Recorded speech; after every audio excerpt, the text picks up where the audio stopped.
İsa Aleyhisselam sağırı dilsizi tedavi ettim, ölüyü dirilttim fakat cehli mürekkebin ilacını bulamadım demiş. Ölüyü diriltmek daha kolay olabilir arkadaşlar.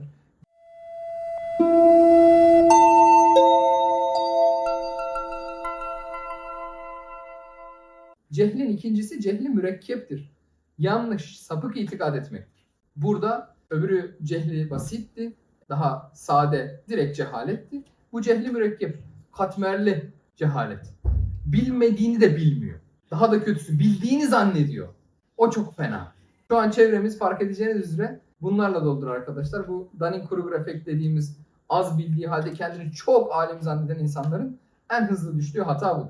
Dinle ilgili doğru düzgün bir kitap okumamış ama bol miktarda bence diyor. Çok rahat. Bence böyle. Bence böyle dediği şey de direkt kendine Allah yerine koyacak şekilde. Hani ayet hadise yön verecek durumda arkadaş.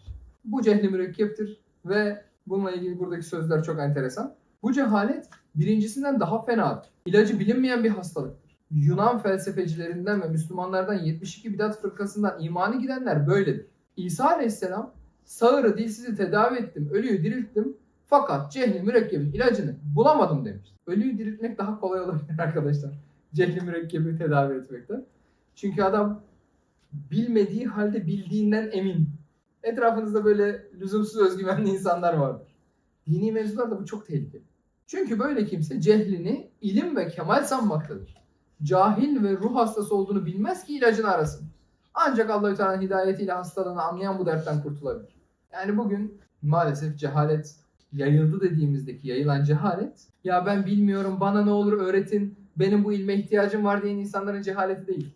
Daha çok ben biliyorum canım o iş zaten şöyle, bence böyle diyen insanların cehaleti. Sorsan herkes en iyi siyasetçi, ekonomi bakanı yapsan herkes ülkenin ekonomisini düzeltecek durumda.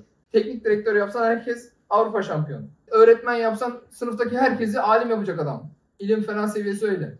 Zaten müştehitlik falan zaten cepte. Her konuda.